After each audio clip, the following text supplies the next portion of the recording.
And I really think that is a very Christ-like characteristic. I really do.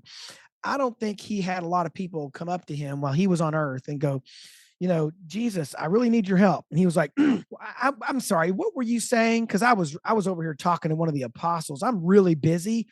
Time is money. Let's go, lady. I got places to be.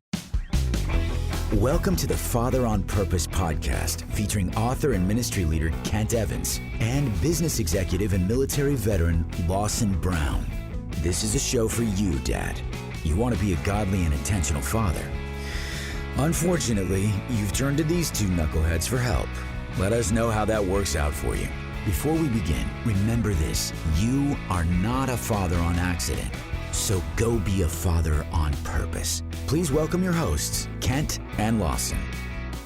Hello, Kent. How you doing? Lawson, man, I'm doing great. How are you doing? Good. I'm excited about this episode that as we approach the holidays, I'm excited to talk about this gift that we are wanting to describe. You and I both know that, when we drop an episode, it does get listened to in the first week or two. Like, we see stats on that. But we also know that some episodes get listened to a month later or 6 months later, or a guy just finds our podcast, like the guy we were talking with today, who just found the podcast recently and is kind of going backward. So here's what we promise the guy listening, dad listening. If you're listening to this show and you happen to be listening to it around the holidays, we're recording it and it's going to drop pretty close to Christmas in 2023. But don't turn it off, because if it's May or June or 2026, I promise you, today's episode will be the gift that keeps on giving. Look at you. Nicely done. Thank you. Yeah.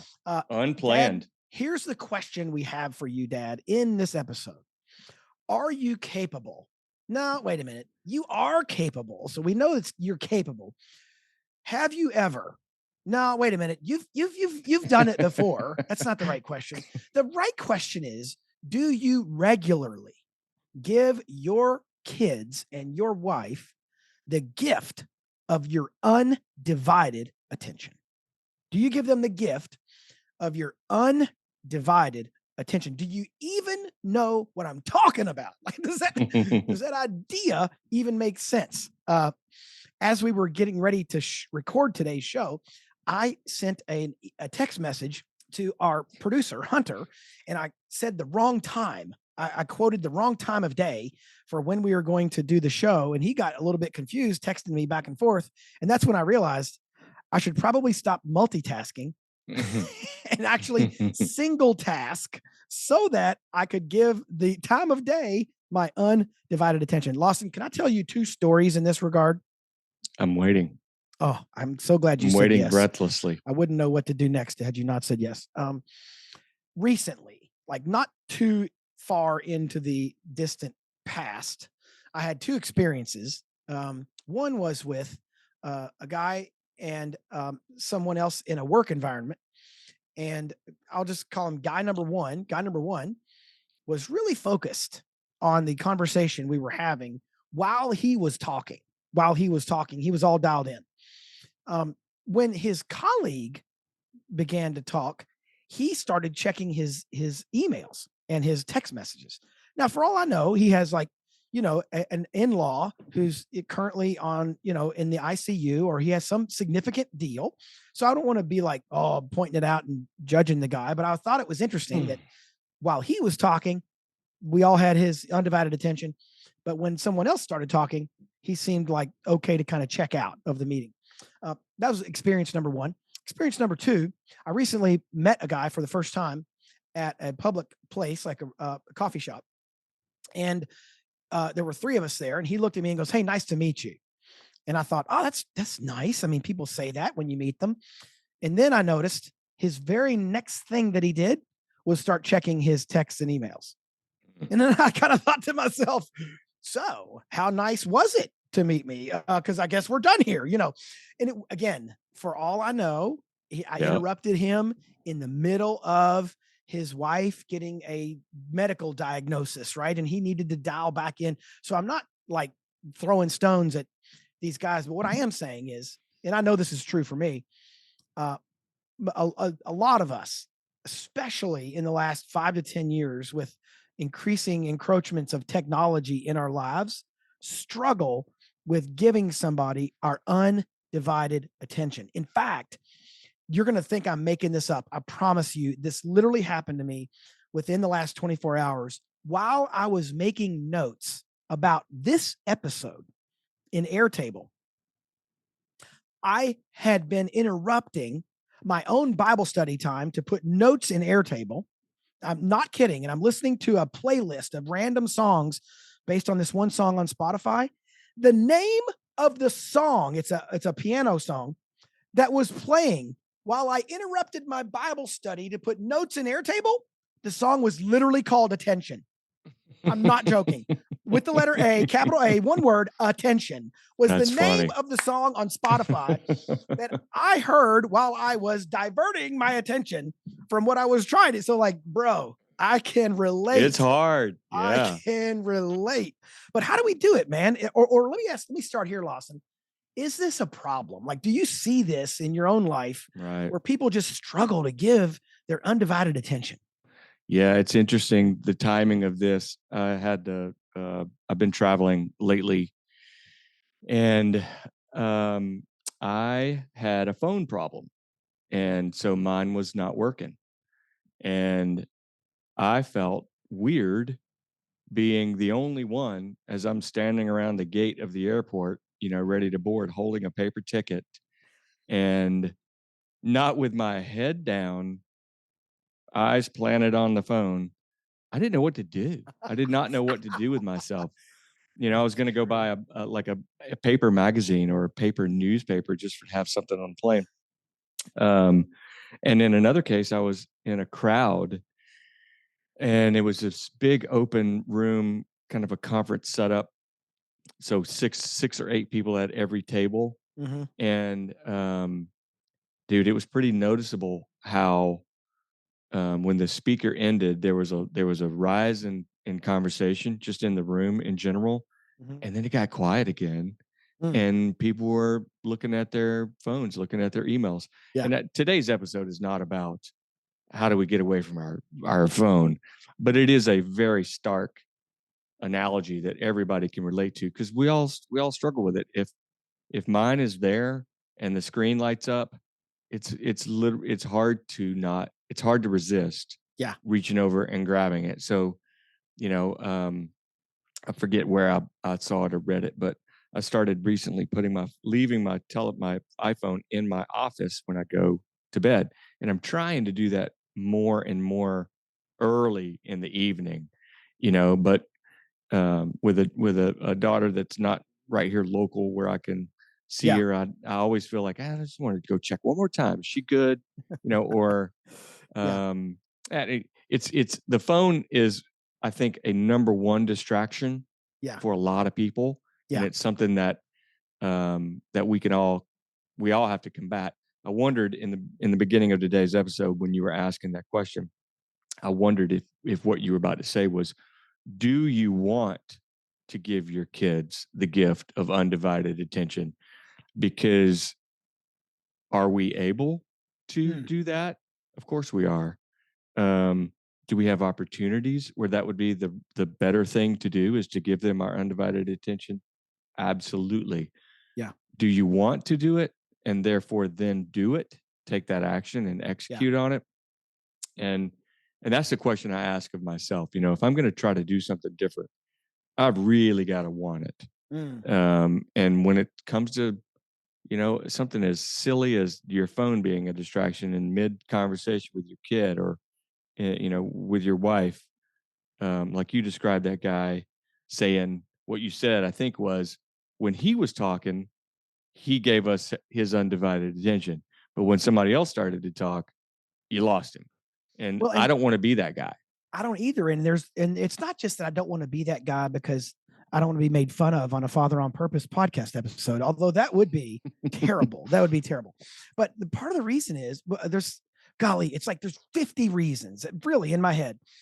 One of them is I want to be able to relate to people in my life. Like, I literally want to be able to have strong relationships with my wife, with my kids, with you, with Hunter, with others. I can't do that when I don't listen with my head and my eyes and my mind and my heart. Like when I'm not really dialed in as a listener, I'm gonna I'm gonna cut a relationship short somehow, right? Either in the moment, like they're gonna say, "Hey, I just went bankrupt," and I'm not even paying attention, and then I'm just like, "So, how's the job?" I didn't even listen. It looks stupid in the moment, but like I think on a deeper level, for me to continue to relate to people around me, especially those in my dead inner circle, right? My core, my wife, my kids, I have got to be a fully dialed in listener. I can't do that when I have every text message notifying my Apple Watch. I can't do that when my phone buzzes and it vibrates on the table in between the two of us and I choose to pick it up and look at it. Like I am not being an engaged listener at that point. And I know deep down, I'm eroding my relational capital. I know that I've made a Well relational, said. I've made a relational withdrawal every Mm-hmm. time I look at that device. And what I think's fascinating is, to me, it seems increasingly so. And by the way, the two guys I was mentioning, honorable, Christian, mature, adult men who have, influence and capability. Like these are not, 21-year-old college kids still Mm-hmm, right. hooked on their first iPhone. These are guys who kind of should know better, right? I mean, like, now, again, I'm not trying to come down on those, but I'm just saying everybody listening to this podcast has either experienced what I'm talking about or perpetrated what I'm talking about. And if we're honest, we've probably done both, where we've thought, is this guy even listening? Is this guy Yeah. even paying attention? And what I think happens is we get used to that. We get used to that. And then we bring that home. We bring it home to our dinner tables, our lunch tables, our Saturday afternoons. I remember last week when my son was practicing basketball. There's not a ton going on during a 12-year-old basketball practice. However, what I noticed was I was really tempted to just use that whole time to check emails and look at text messages.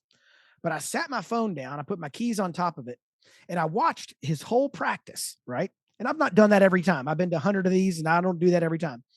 But I noticed how many times in the middle of something insignificant on the court, he looked over. He looked over. He's just dribbling the ball. Not even when he made a shot, but that was important. If he made a layup or blocked some kid's shot, he might look over. And in this case, this one Saturday, and I hate to say this has not been my pattern, but now it will be forever after this last experience. I probably noticed in a 40-minute practice 20 times he looked over and I was looking right at him. Oh, that's right awesome. at him. Now, that sets me up as the guy doing it right and everybody else is a bumbling fool. I'm saying for the moment, I did it right. Yeah. I have done it wrong often, right? But I noticed, man, all those little moments where he's not seeing my face in the screen, super, super important. So what I want to give my family is I want to give them the gift of my undivided attention. And I know if a guy is listening to this podcast, he does too. Right. And he's able, because if he can listen to that whole drawn out story that you just gave and stick with us. Back to our regularly scheduled programming where Kent shuts his fat mouth. I'm kidding. Something you said was, and from now on, like you've made a decision. And then the other thing you said was that you want to give that gift of time. I think it's really, really important. A sort of a silly way of thinking about it, but it hit me was, do you want to give driving on a very busy interstate your undivided attention, or is it okay to kind of halfway be driving and halfway be looking at your phone? No, of course not. Because it's super important, and you know that the consequences can be detrimental. Likewise, if he had been looking over at you just dribbling the ball, and time after time he looks over, and what is dad doing? Yeah. Not looking at me, could care less about me. That's the same level of not urgency, but I had a boss a long time ago. Our CEO was trying to relate.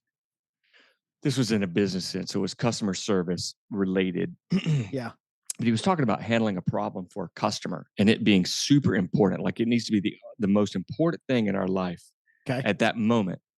And he used baby in the road as an analogy where if you're driving anybody in an intersection that's coming up on a four-way stop and they see a baby in the road, everybody is going to stop no matter what they are doing and go over there and help to get that baby taken care of. So he was relating it to this level of focus and urgency on taking care of our customer in Oh, in the wow. midst of a problem. But that level of focus and urgency has got to be something that is stronger than the Mm, temptation of checking your phone, yeah. or we keep talking about the phone, but it could be a television, it could be something from work is still on your mind, and you've got to make that conscious decision to go, Mm, mm, all right, so for the next hour while I'm with him or while I'm with her, I'm not going to solve what I've got to get done tomorrow or what's on my right. brain from earlier today. And so I'm going to make a choice. Like you said, I'm going to choose from now on. Yeah. And so maybe it's start small, for the next 30 minutes. I'm going to turn my phone off. I'm going to leave it in the glove box, or I'm going to turn this television set off, or I'm going to quit thinking Yeah. about work or what's coming tonight. And I'm going to be here now. Mm. John 15:13, the gospel, that particular gospel, John recounts a great phrase that we will know kind of by heart. And I want to have a little fun with it. It says, greater love has no one than this, that someone lay down his iPhone for his friends.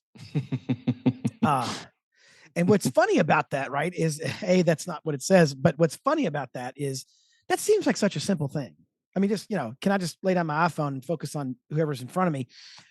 But what's interesting is Jesus said, greater love has no one than this, that someone lay down his life for his friends. So, like, the bar is much higher, right? So if you're actually going to have really good, rich, deep friends, scripture is going to tell us we're going to need to lay down our life for them, not just lay down our technology. And so, like, we got to even dial that up, man, right? The bar is not just that low. The bar for, good relationships is much higher than just laying down our phone.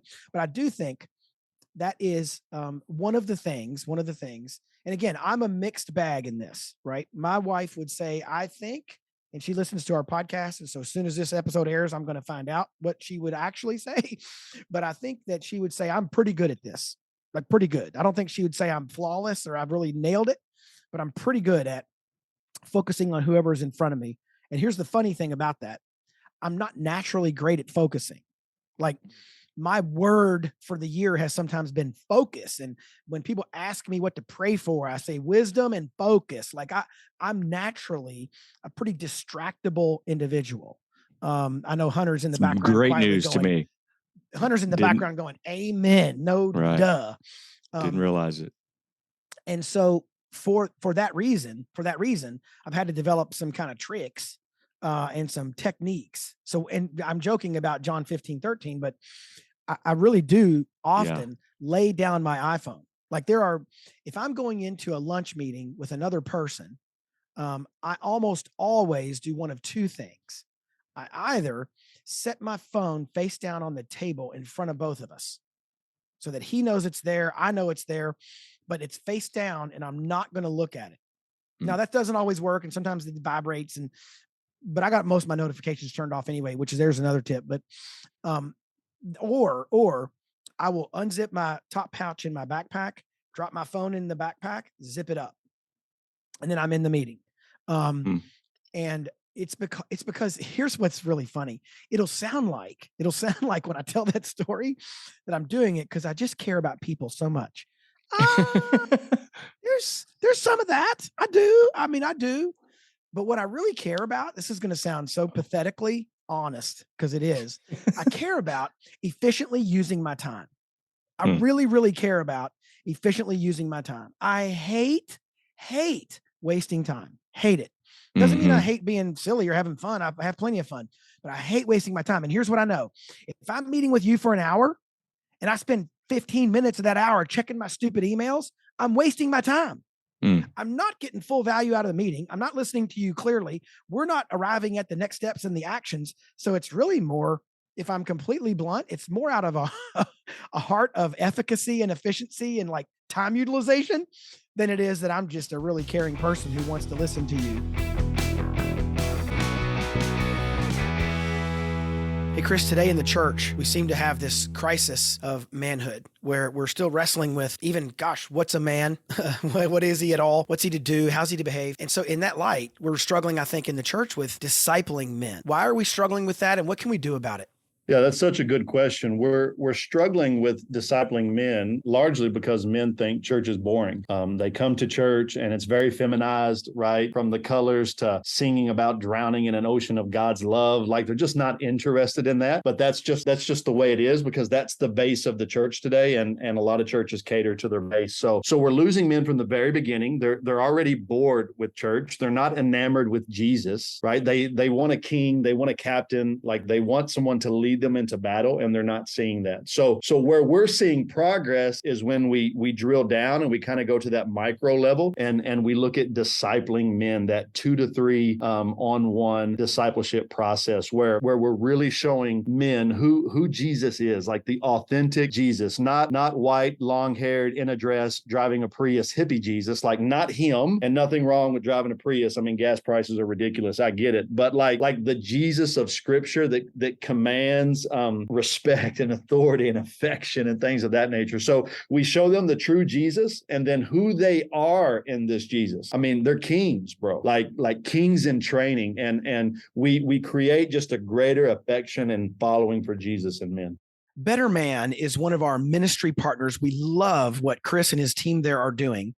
If you or your church is looking for a group study for your men to go through that covers the essentials of biblical manhood and helps men have a clear vision of how they can be as a man, they can gain confidence, become the man they want to be, improve relationships, and create a more purposeful life, check out the resources from our friends Better Man. You can find those at betterman.com. From the concept of a gift of time, we are coming up on the holidays, but it could be a birthday gift. It could be an unexpected gift, regardless of what time of the year it is. But for us dads to think about what does a gift of time look like, that's one thing. But what is it from the perspective of the receiver to get you, dad, undivided, noticeably undivided, right? So it's not as using all your discipline and all your strength, and you really want to check your phone. You're gonna listen to the story from your 7-year-old for 5 minutes, and then as soon as that story's over, I'm talking about, I'm talking about like a planned event. And I think it was Audrey years and years ago. Basically, I'll keep it short, but basically said, I bet if it was your boss calling, you would listen, and that struck meaningfully and rightfully so at the heart of the matter with me, because she was dead right, and so if our children could say what it means to them, maybe they wouldn't be able to verbalize it, depending on their age. Right. But it's gonna, like, if you agree with me that this needs to be something first that you want to do, yeah, then what is your motivation for that? And I think part of that is we're setting an example of our Heavenly Father. And, I think about Jesus walking the earth where he was always with that person. He touched people that no one would ever touch. He spent time in the streets, with people that people overlooked. And so he went out of his way to create these moments and to be in those moments that he created. And our job, part of what makes me want it, is because I want my children to be the receiver of a special, I don't know. I'm not sure exactly how to say this, but it's like if they were able to verbalize down the road what it means in their mind for us to drop everything that we're doing, no matter what it is, and be only and fully with them, that pays off. Mm, And that deepens that relationship that you mentioned, you know, building into so much more than, even if they can't verbalize it, they yeah. can feel that as soon as the opportunity arises for you to check out, you're going to check out. Yeah. They know that. They feel Well, that. well, and don't be tricked, Dad. Eventually, you're going to want this back from your teenage kid, Mm, right? Like, so this is not just do it so that you get it back. I'm not trying to play a game. What I'm saying is, one day, you know what you're going to want to tell your 17-year-old? Hey, can you put away your phone and actually listen to me? mm, And you know what you hope they don't say back to you is, I right. would if only the last 15 years I hadn't had this modeled for me the wrong way. You know, like you kind of go, yikes, you know, Hmm. that could really sting one day. And I think, again, it comes back to, at least for me, okay, it comes back to honoring other people. It comes back to listening well. It comes back to recognizing my world is not the most important world. It comes back to the fact that Jesus was on the most important mission of all humanity for all time. Yet he was interrupted dozens and dozens and dozens of times. If you take all the interruptions out of the New Testament, out of the four gospels, you'd be left with a third of them back, practically like 50, 60% of his teaching came as somebody came up to him and quote unquote interrupted him. And so for us to be able to be interruptible and to give people our focused attention uh, is really important. In Ephesians chapter 5, Paul puts it this way. He says in verse 15, look carefully then how you walk, not as unwise, but as wise, making the best use of the time because the days are evil. Now, Paul wasn't just saying every day is hell in a handbasket and you need to make best use of all these bad days. What he was saying, I think, in part, is because the days are evil, they're just too short. The days are too short. Dad, I tell you what, if you have a 9-year-old child, I remember someone recently coming up to me. Well, it's been a year now, over a year. Uh, when you're my age, that's pretty recent. So they came up to me and they go, "Hey, my kid is 9 years old. You know, they're halfway out of the house." I said, "Can I give you a piece of statistical information? Number one, once your child turns 18, you have, statistically speaking, spent 80%. Now, this is mind boggling. You've Hmm. spent 80% of all of the time on planet Earth you're ever going to spend with them, you've already spent by the time they turn 18. Like, you think, no, they'll come over for holidays. Yeah, I know. Add it all up. It's going to be a 20 or a quarter more left of all the hours you had those first 18 years. Time is of the essence. The clock is ticking, and it's ticking much faster than most of us realize. Yeah. And so as we think about a gift, you it it's more meaningful to have it something that you planned out, right? Like if if you receive something from someone and they're like, "Hey, somebody gave this to me. I don't want it. You want it?" Okay, that's one Hey, way by to the way, receive. if you're listening and someone happened to give you like a $10,000 check for a charity of your choice, and you're just going to pass that along to us, I won't be bitter that you just passed it along. Just to get that, this ad Right. brought to you by the Manhood Journey Fund for the Future. Slash donate. Um, and that doesn't mean, I mean, thanks, appreciate it.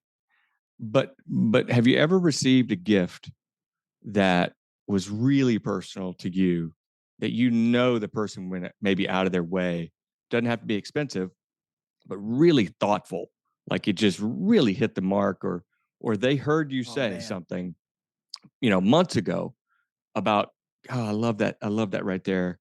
um or maybe they made you something and it's super personal, um and and they reflect back on what it was that made them think of you in the Mm, moment to create that. That is a very special gift, so we can package this gift of time as well in a way that is not just, okay, guys, I'm done with everything else. I'm finally through my long list of absolutes, and now I have some time left over for you. What do you got? It is and look, I'm saying this on one hand, but also trying to realize that there are dads out there that are working two jobs. Oh yeah, for Their sure. time is, if they feel like if I could only just get 5 hours of sleep, Yeah. or Yeah. maybe they've got a newborn and Yeah. say they're working second shift, or they're a truck driver, and it, that's their livelihood, and so they Yeah, can't for sure. just spontaneously just arrange, a date night or with their daughter or Yeah. something like that. But I'm saying, what I'm trying to say is the thought that goes into designing time with our family Yeah. and one-on-one with our children is just as important in some ways as is the time itself.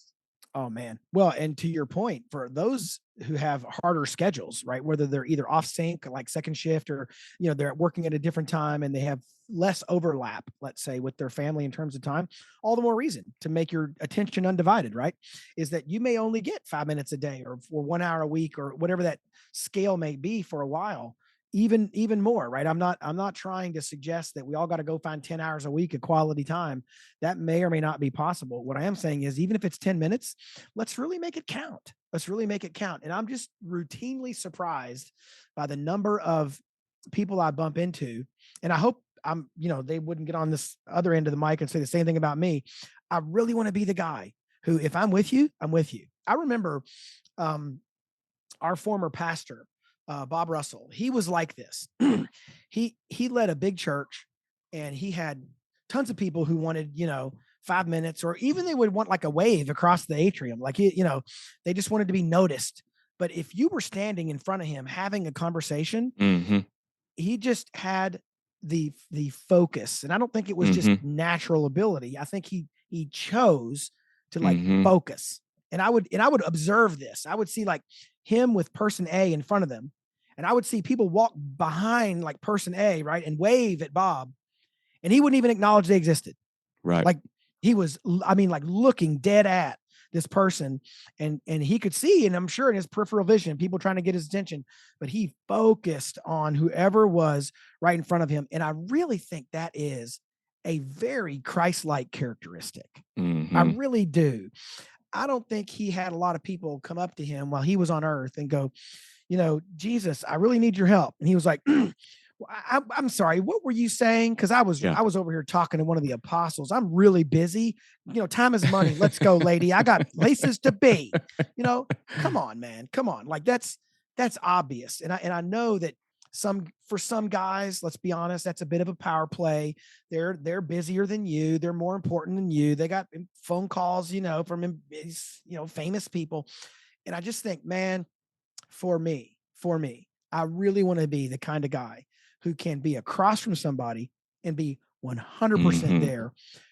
Partly because if that's how I do my business, if that's how I do my day job, so to speak, that's probably going to spill over into how I do my family, and vice versa. Those are symbiotic.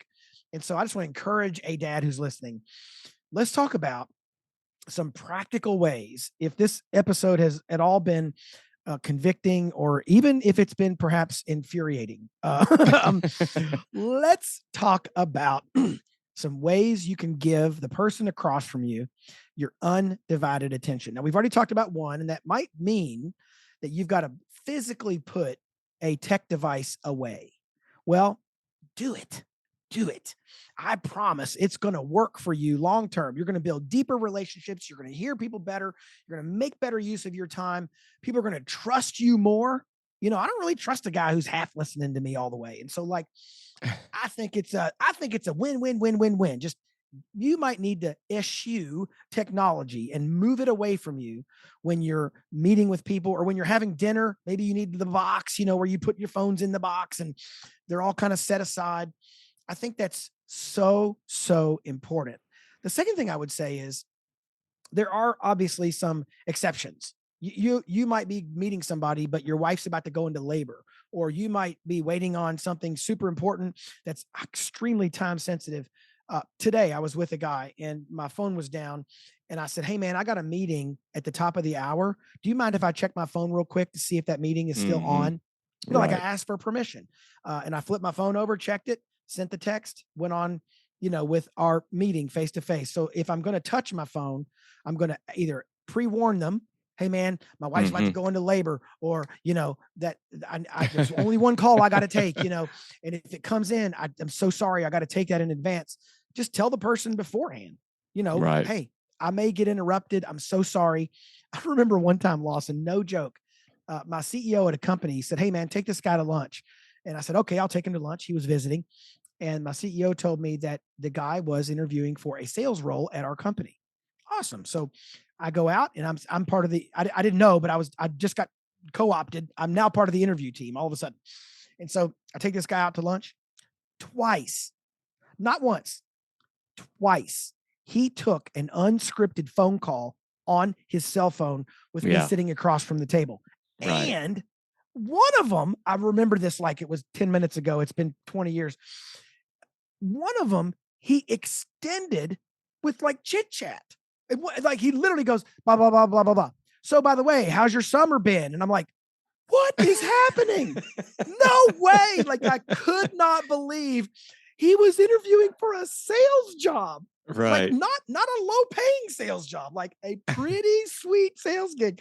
And I just remember thinking, "Oh my goodness, this dude's out. This dude is out." And I thought, "Oh my word." Can imagine him doing that to one of our clients one day. That'd be so amazing. But like, you just might need to put technology away, or you might need to pre-warn your friend or even your kid. "Hey man, I'm all with you right now, but mom's going to call me and she needs an answer right away when she calls. I'm going to take that call real quick and I'll be right back." That can help get you off the hook a little bit. Hmm. And technology can be the culprit, but it doesn't always be, it's not always necessarily. You may have a kid that is really getting into computer programming and really good at it and loves it, and you just don't get it. I'm trying to play the opposite of this, but your time might be something that you're not comfortable with. And so that time together may be, "Hey buddy, let's tell me what you're doing.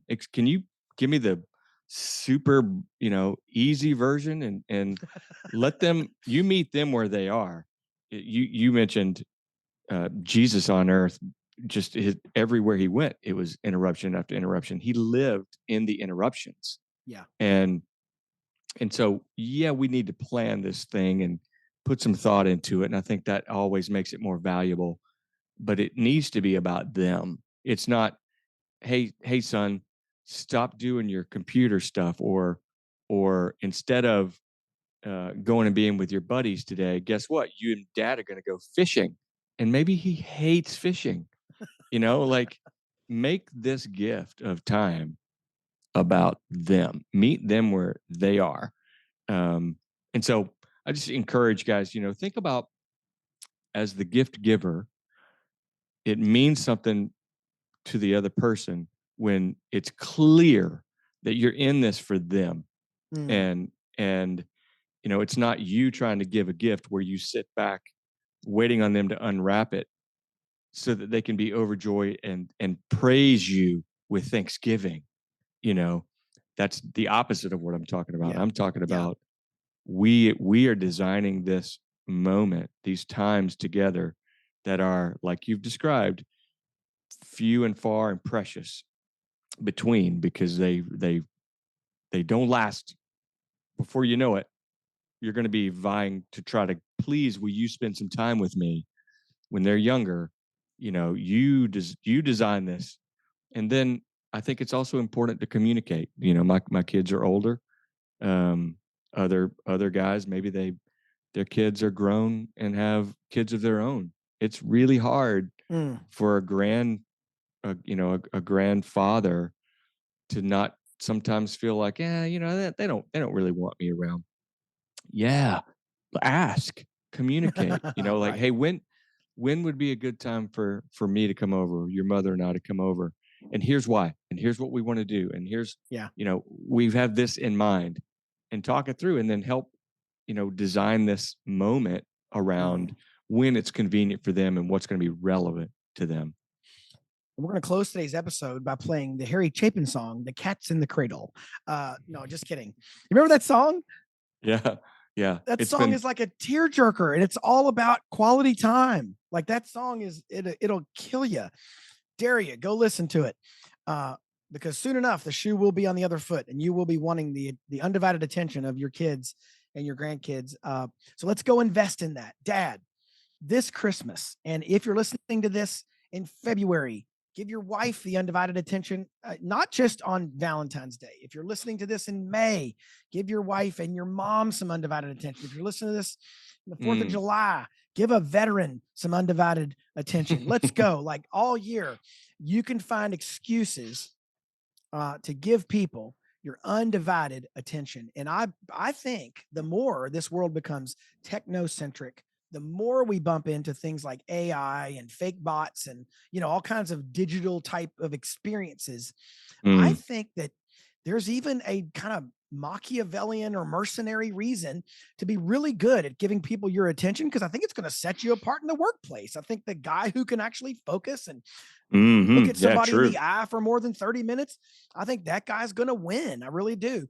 And so I think over time, man, become the guy who can give the people you love the most the gift of your undivided attention. And by the way, Lawson and I thank you for giving us your undivided attention, no doubt. Which you probably haven't done. You've interrupted this podcast 9 times, checking the scores, mowing the grass. Come on, man. Focus, pal.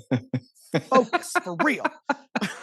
But we appreciate you spending some time with us. But hang up this phone and go spend some time with your wife and kids and give them your undivided attention. Hey, Dad, thank you for listening to today's show. If you found this episode helpful, remember, you can get all the content and show notes at manhoodjourney.org/podcast. And if you really liked it, please consider doing 3 things. Number 1, share this podcast with someone. You can hit the share button in your app, wherever you listen to podcasts, or just call the person up and tell them to listen in. Number 2, subscribe to this podcast so you get episodes automatically. That helps us as well to help dads find the show. You can do that through your favorite listening app, whatever that is. And finally, review this podcast. Leave us a review, good or bad, wherever you listen. Those reviews also help other dads find the show. You can always learn more about what we're up to at manhoodjourney.org or fatheronpurpose.org. We will see you next week.